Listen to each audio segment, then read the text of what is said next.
Okay, good afternoon. Let us resume our session.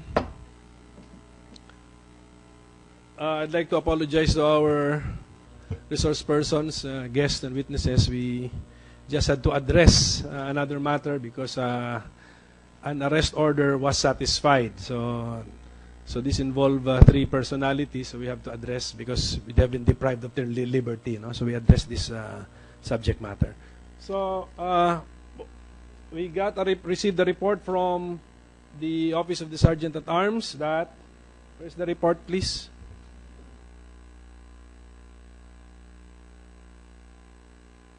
The report that the arrest order issued by the Senate as an institution for the arrest in order to be brought before this institution, Makati Mayor JunJun Binay Jr., City Administrator Attorney Eleno Mendoza, and former City Administrator of Makati Attorney Marjorie De Vera. The arrest orders for these people have been served and satisfied. So they are now at the information is they are now there at the Office of the Sergeant at Arms. So Senator Trillanes, what is our pleasure with the arrested personalities? Yes, Mr. Chairman. I believe the lawyer of I think they should be. The purpose of arresting them actually is so that they will be brought here to testify before this committee. So if there is a motion for them to be brought here because they're downstairs, then let's bring them here. I move to suspend, Mr. Chairman. Suspend here.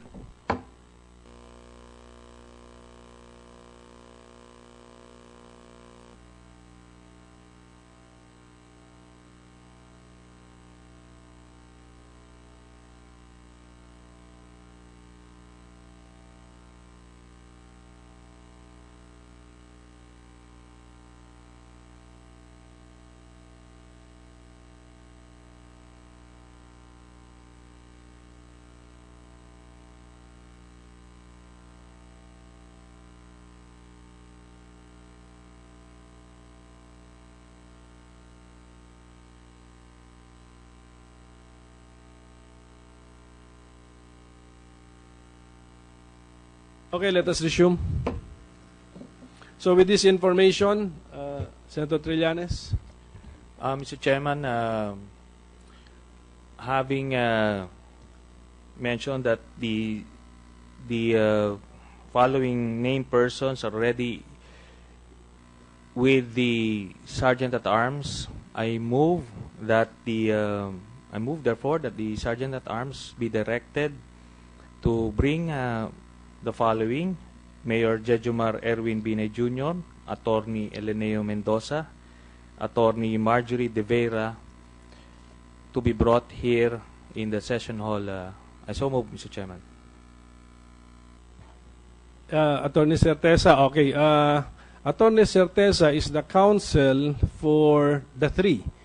And the rules of the Blue Ribbon actually prohibit counsel from speaking and arguing, but the chairman will relax our rules if there are no objections. Okay, no objections. Attorney Certeza, please. Your Honors, thank you very much. We just like to point out to the honorable members of this committee that pursuant to the order of arrest, my clients were supposed to be arrested and detained at the Office of the Sergeant at Arms until such time that they will appear and give their testimony. It is our understanding, therefore, that until such time as my clients are ready to testify, then they will just remain under detention in the Office of the Senate Sergeant at Arms.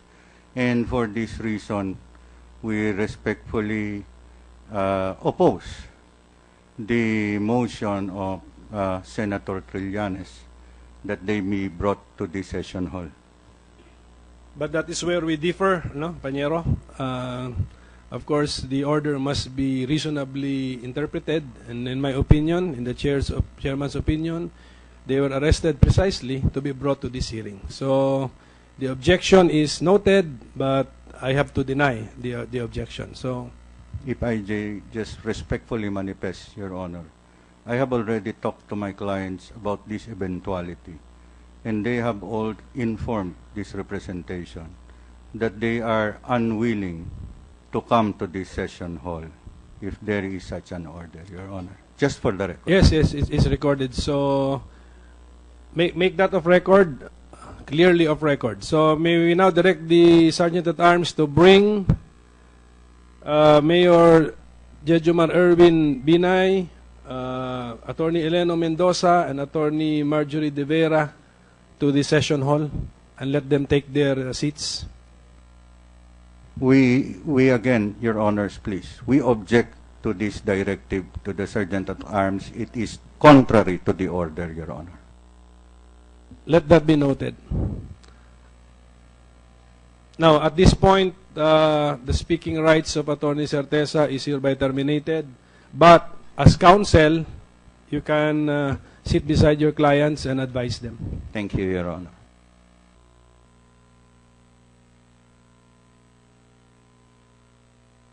Let us suspend for a few minutes.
Let the mayor. Mayor, just take your seat.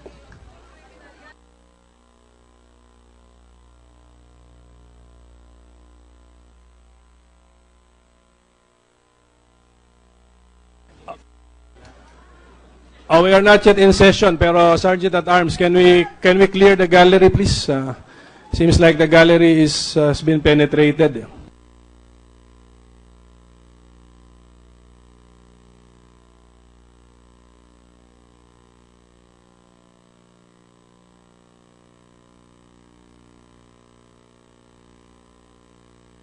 Okay, session resumed.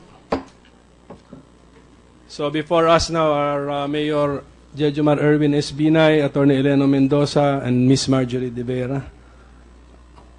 Okay, Counsel Attorney Certeza is right beside you to give you advice. Mayor JunJun, do you want to make any opening statement?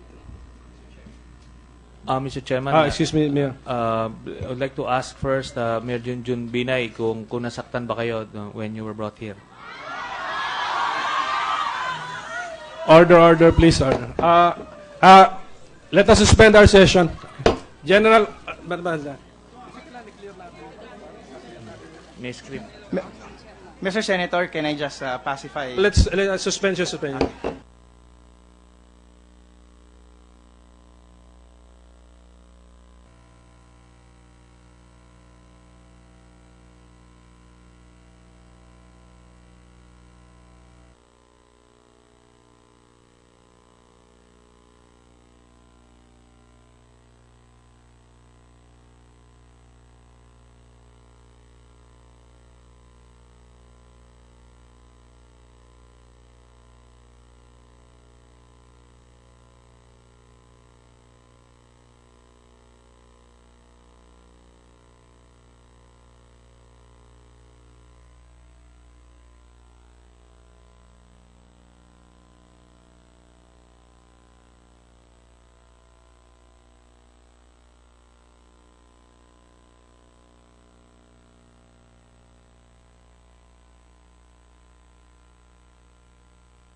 Okay, let us resume.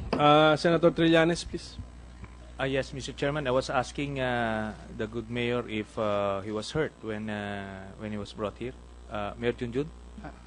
Slightly bruised, Mr. So, do you need any special medical attention for that? Or kaya naman? Kaya naman. Okay naman po. I'll be fine. Salamat po. I just noticed that buti lang, ando dun si Atty. Mendoza naman was at your side. Di ba? Yes, Mr. Senator. Siya yung ano mo, shield. So, Mr. Chairman? Mayor JunJun Binay is recognized if he wants to deliver any statement. Yes, Mr. Senator. Let me be clear that it was never my intent to oppose the subpoena of the subcommittee. In fact, when asked to answer, we obliged to answer the subpoena. Alam naman po natin na kami po ay nag-question ng jurisdiction at kami po ay humingi rin po ng mga katanungan na maaaring tanong po dito sa Senado. Kaya nung sinukos po kami, ito naman po ay sinagot po naman namin. Kung kaya't ang paniniwala po namin ay wala pong dahilan kung bakit po isa-cite po kami ng contempt. But let me be clear, di po natin ilalabanan ang Senado bilang institusyon. Ang sinasabi po namin, meron din po kaming mga karapatan na kailangan din naman pong pakinggan. At kaya ho, ang naging posisyon ko ho, malinaw, magmula pa ho nung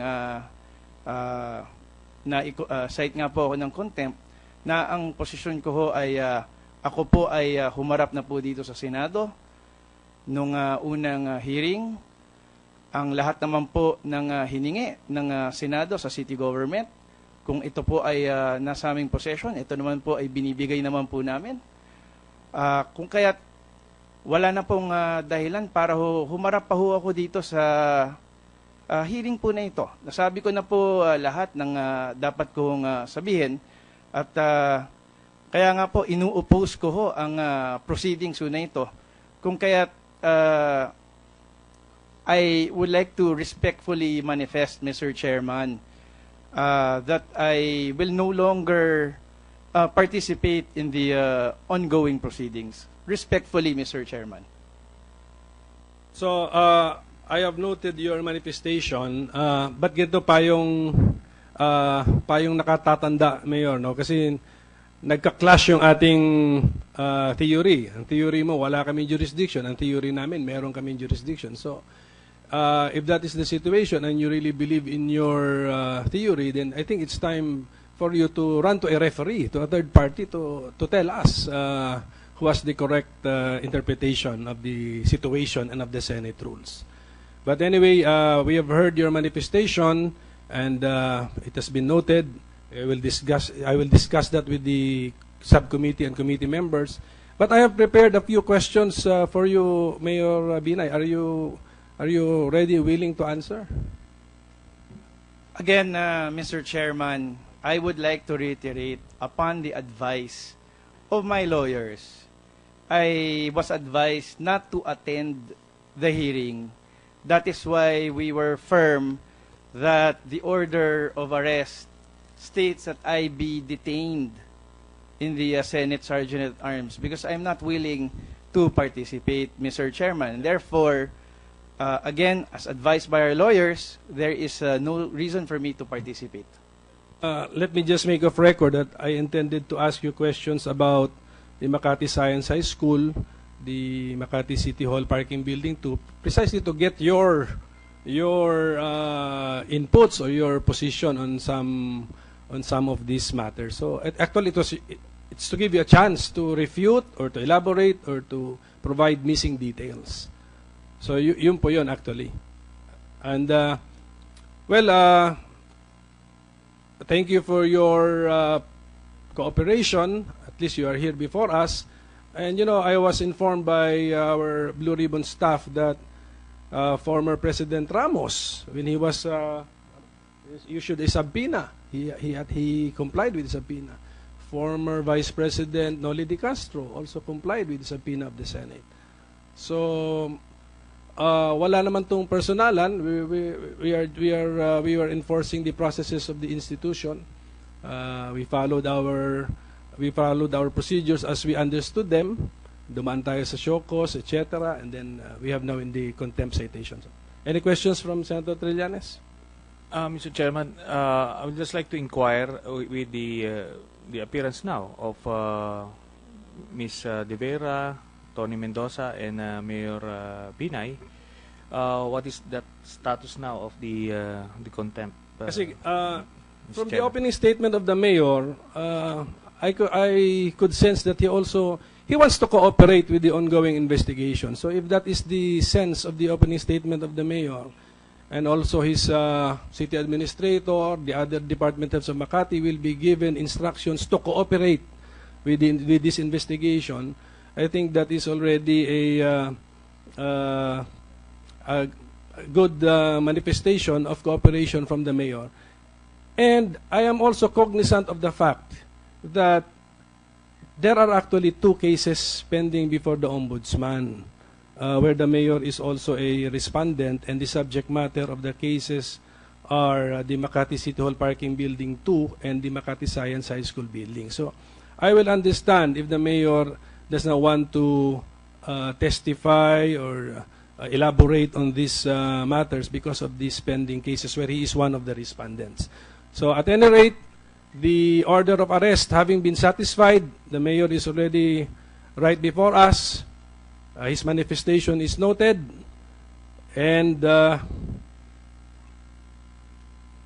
yeah, I think the mayor, since we will respect your request that you not be asked questions anymore, you lose your chance to give us your inputs on this subject matter, then you are free to go. Thank you, Mr. Chairman. At the same time, Attorney Mendoza and Ms. De Vera, you're also free to go. But please, you heard the mayor in his opening statement. I hope you understood his opening statement the same way, that there should be cooperation in future processes. Thank you. We will comply, Your Honor. Thank you. Thank you. So with this development, ladies and gentlemen, we have run out of time. Sorry, Mr. Oreta, we'll invite you sa next hearing. We have scheduled it. Attorney Abisado, next, yung opening statement mo sa February 12 na lang po. February 12 at 10 o'clock. Because we consume a lot of time in processing this development. Our hearing is hereby suspended until 10 a.m. February 12, 2015.